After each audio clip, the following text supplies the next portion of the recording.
अस्सलाम वालेकुम दोस्तों, उम्मीद करता हूं आप सभी लोग खैरियत से होंगे। गैर मुल्कियों को सऊदी अरब में अब थोड़ा परेशानी का सामना करना पड़ सकता है क्योंकि तंबाकू, मीट, फ्रूट और वेजिटेबल्स पे जो है अब वहां पे पाबंदी लग रही है। कहां पे कैसे उसके बारे में अपडेट दूंगा और ईरान ने सऊदी अरब के बारे में क्या कहा है और पूरे जीसीसी कंट्री ने कैसे कंडेम किया है ईरान को, उसके बारे में अपडेट है। और जो इजराइल ईरान का जंग चल जो अभी खत्म हुआ, सीज फायर हुआ, तो कौन कौन क्या क्या चीजें क्लेम कर रहा है, चाहे यूएस हो, इजराइल हो, ईरान हो, वो चीजें भी आप लोगों को बताऊंगा कि वो लोग क्या दावा कर रहे हैं ये पूरा जंग खत्म होने के बाद से, अभी सीज फायर के बाद से।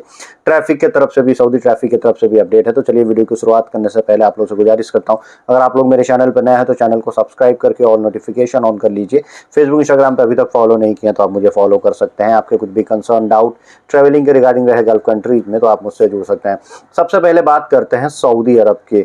सऊदी अरब में जो गैर मुल्की हैं, मैंने क्यों कहा कि उनके लिए थोड़ा मुसीबत हो सकता है, क्योंकि सबसे आसानी से उनके खाने पीने की जो चीज़ें होती हैं वो बकाला में मिल जाती हैं। जो मिनी स्टोर होते हैं, बकाला कियोस्क सेंटर या छोटे मोटे दुकान होते हैं, वहाँ पे उनको जो है तंबाकू गुटखा भी मिल जाता है और गोश्त भी मिल जाता है, सब्जियां भी मिल जाती हैं, फ्रूट्स भी मिल जाते हैं। लेकिन अब नहीं मिलेंगे। अब जो है इनको वहां से हटाया जाएगा। अब इनके लिए डेजिग्नेटेड जो दुकानें रहेंगी वहीं पे मिलेंगे या बड़े बड़े मॉल्स में मिलेंगे। तो बकाला और मिनी स्टोर में जो है ये चीज़ें नहीं मिलेंगी। और उन लोगों को जो है गवर्नमेंट ने 6 महीने का ग्रेस पीरियड दिया है कि 6 महीने तक जो है अभी आप बेच सकते हैं जो भी स्टॉक है आपके पास या जो भी ला रहे हैं। हालांकि सब्जियों के लिए 6 महीने का स्टॉक कौन इतना रखता है, लेकिन फिर भी 6 महीने का ग्रेस पीरियड है कि भाई 6 महीने के बाद तो टोटली बैन हो जाएगा। फिर ये वायलेशन माना जाएगा अगर कोई भी बकाला वाला, मिनी स्टोर वाला सब्जी बेचता है, गोश्त बेचता है, फ्रूट्स बेचता है, तंबाकू बेचता है, तो उसके खिलाफ कार्रवाई होगी। जीसीसी कंट्रीज ने जो है सपोर्ट अपना डिक्लेयर किया कतर के लिए। उनके विदेश मंत्रियों की मीटिंग हुई, इमरजेंसी मीटिंग, जब ईरान ने अटैक किया ईरान ने जब अटैक किया कतर के एयरबेस पे, जो एयरबेस अमेरिका का था, सबसे बड़ा एयरबेस है, उस पर अटैक किया। तो इन लोगों ने मीटिंग किया कि ये कहीं ना कहीं एक जो नेबरहुड कंट्री है, एक पड़ोसी देश है, तो पड़ोसी देश के ऊपर इस तरह से अटैक करना ये वायलेशन है। ऐसा जो है ईरान को नहीं करना चाहिए। लोग जो है उसको कड़े शब्दों में उसकी निंदा किए। कतर ने ये भी बोला कि हम इसको रिटेलिएट भी करेंगे, इसे बर्दाश्त नहीं करेंगे।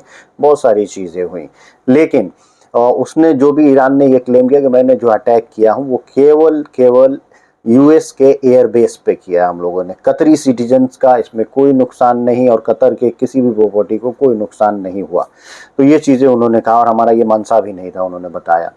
और हालांकि हो सकता है ऊपरी ये सब चीज़ें, लेकिन ईरान ने सऊदी अरब की भी तारीफ की है। ईरान ने सऊदी अरब, ईरान के विदेश मंत्री से सऊदी अरब की बात भी हुई, प्रिंस के यहाँ से, और उन्होंने तारीफ भी किया कि सीज फायर के लिए, कि जो भी मतलब अपने एरिया में, मिडिल ईस्ट में शांति बहाल करने के लिए सऊदी अरब जो काम कर रहा है, अब जो काम कर रहे हैं वो काफ़ी अच्छा है, काफ़ी ये काबिल तारीफ है। क्योंकि सऊदी अरब खाली कंडेम करता है और पीस मीटिंग्स करते रहता है, जाना था कि भाई सीज फायर किया जाए।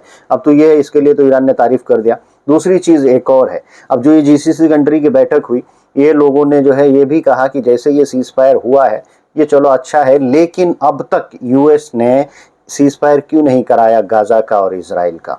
इसराइल जैसे गाजा पे अटैक कर रहा है, उसकी जिम्मेदारी भी तो किसी को लेनी चाहिए कि उसका भी तो सीज फायर होना चाहिए। अब क्या कि मतलब ताकतवर देश ईरान था, ईरान ताबड़तोड़ बर्बाद कर रहा था इसराइल को, तो इसीलिए हमने जो है सीज फायर करवा दिया। कहीं ना कहीं ये भी चीज़ें हैं।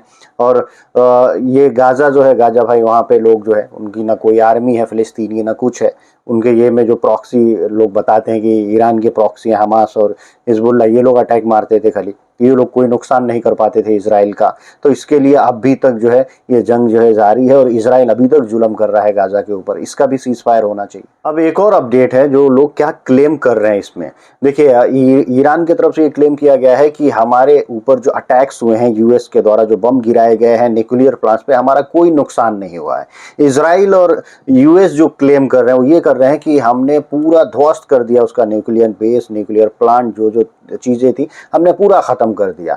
लेकिन वहाँ के एक न्यूज एजेंसी है, उन्होंने भी ये दावा किया है कि ईरान का कोई इसमें जो है उसके परमाणु परीक्षण का और परमाणु जो जो भी उसने बना के रखा है, कुछ चीज़ें या बना भी रहा है, कुछ भी है, उनके उस पर कोई भी नुकसान नहीं हुआ है। क्योंकि अगर परमाणु की चीज़ें वहाँ पे रहता, अगर कुछ भी तो जब अटैक होता है तो हो सकता है उसका रिसाव होता, तो बहुत ज़्यादा नुकसान भी हो सकता था। और कई बार ईरानी जो वहाँ के जिम्मेदारान हैं, वो लोगों ने ये भी कहा है कि हमने जो है वहाँ से अपने जो भी न्यूक्लियर की चीज़ें थी वो हमने वहाँ से शिफ्ट कर दिया था। जो अटैक किया गया उससे हमारा कोई नुकसान नहीं हुआ। ट्रैफिक डिपार्टमेंट की तरफ से लोगों को वार्निंग दी गई है कि अगर आप अपनी गाड़ी चला रहे हैं और अपनी गाड़ी के नंबर प्लेट को बदल देते हैं, कई लोग बदल लेते हैं ना, नंबर प्लेट बदलने वाले को अगर पकड़ा गया कि भैया ये गाड़ी कोई किसी और की है, नंबर प्लेट किसी और का लगा के चला रहे हैं, तो 10,000 रियाल का फाइन रहेगा। अब ये जो चीज़ें हैं ये लोग करते हैं, जो लोग गलत धंधे करते हैं, गलत कारनामे करते हैं, वो लोग अपनी गाड़ी पे गलत नंबर लगा लेते हैं और गलत जो है 2 नंबर के काम करते हैं, तो वो लोग को ज़्यादा दिक्कत है। 10,000 रियाल तक का फाइन है। अब एक चीज़ पे बात करते हैं जो कि सऊदी अरब का है। सऊदी अरब ये क्लेम कर रहा है कि हमने बेहतर अवसर प्रदान करने के लिए लोगों को और अपने काम काज को, कि प्रोफेशनल जो भी आ रहे हैं काम करने वो जो है एकदम स्किल्ड है, इसके लिए हमने जो है कुशल श्रमिकों को बुलाने के लिए एक प्रोग्राम चालू किया था। जो मतलब यहाँ पे जो भी पेशेवर लोग होते हैं उनका ट्रेनिंग टेस्ट होता है, यहाँ पे इंडिया में भी होता है, पाकिस्तान बांग्लादेश में भी। तो वो हमने जो कराया है, 3 लाख के करीब लोग आए हैं और हमारे पास एकदम प्रशिक्षित लोग आए हैं, मतलब एकदम कुशल श्रमिक आए हैं जो काम करते हैं, जो जिस फील्ड में होता है उसी पे। अब ये कैसे निर्धारित किया जाता है? 3 लाख से ज़्यादा लोगों ने क्लेम किया हो गया, लेकिन मेरे तरफ से ये है, पर्सनली मैं ये सोचता हूँ कि ये प्रोग्राम सऊदी अरब का सबसे बेकार प्रोग्राम है। इससे क्या होगा भाई? इसमें क्या करते हैं कि अगर वीज़ा जो है मेसन का है, प्लम्बर का, इलेक्ट्रीशियन का है, कई इन्होंने शायद 159 कैटेगरी ऐसा निर्धारित किया है जिसपे टेस्ट देना होता है। इसमें क्या है भाई, कंपनी के पास वीजा मेशन का है, वो बुला रही है लेबर को। अब लेबर को जो है वो करना है, कोई बुला रहा है कुक को, वीजा कुछ और है, लेकिन जो वीजा है उसके हिसाब से टेस्ट देना पड़ रहा है। यहाँ पे पैसे से दे के लोग टेस्ट करके सर्टिफिकेट ले लेते हैं, फॉर्मेलिटी पूरा हो जाता है वीजा लगाने के लिए। तो ये एक बेकार तरह का बर्डन है जो लोगों पे दिया गया है। हाँ, जो कंपनी आती है, मान लीजिए कोई भी कंपनी है, उसको चाहिए कैटेगरी मेसन प्लम्बर, जो भी कैटेगरी चाहिए, तो वो उनका टेस्ट लेते हैं, यहाँ पे आके देखते हैं अपनी आंखों से, या इंटरव्यू करते हैं, फिर सिलेक्शन करते हैं, फिर उनको लेके जाते हैं। उनको काम अपने अंडर में कराना है, तो ऐसे वो श्रमिक खुद ही ले रहे हैं वो लोग कि भाई मुझे ऐसे चाहिए। अब गवर्नमेंट का इसमें कोई इन्वॉल्वमेंट नहीं होना चाहिए कि ये कंपनी कैसे वर्कर लोगों को ले रही है, लेकिन गवर्नमेंट को क्योंकि रेवेन्यू जनरेट करना है तो उन्होंने एक ये प्रोग्राम ला दिया। अब इसमें नुकसान जो है लोगों का हो रहा है, कंपनीज का भी हो रहा है। कंपनी वाले लोग परेशान हो रहे हैं कि भाई ये वीज़ा है, ये अलग बंदे चाहिए, वो टेस्ट देना, ये सब करना, ये सब दिक्कतें भी आ रही हैं और कंपनी को डिले भी हो रहा है काम में। आप लोग क्या सोचते हैं, समझते हैं इस प्रोग्राम के बारे में जिसको स्किल वेरिफिकेशन प्रोग्राम बोलते हैं? जरूर कमेंट करके बताएं। मिलता है ऐसा कुछ अगली वीडियो में। Thank you guys, thank you for watching.